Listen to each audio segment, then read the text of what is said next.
Hi, welcome back to the channel. Today I'll be showing you how I make my oat sesame cookies.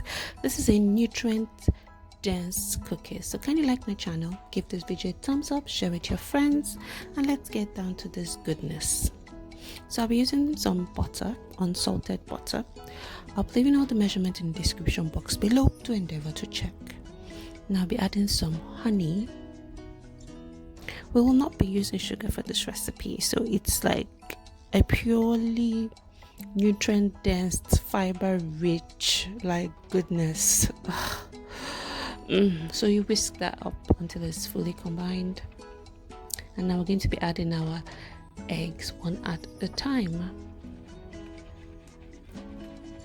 just like that.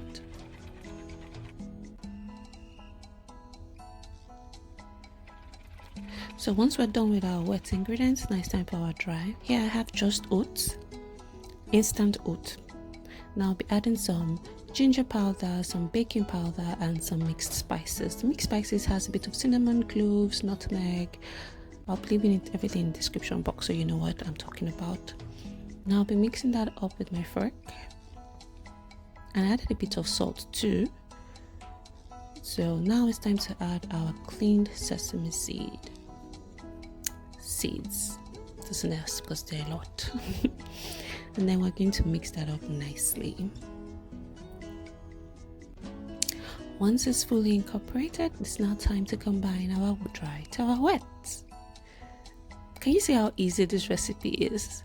And can you see how nutrient packed it is? Like, it's so fiber dense that you only require about 2 of the cookies with milk or coffee or tea or cocoa, and you're good for breakfast or you're good for snacking because it is that nutrient dense and fiber filling.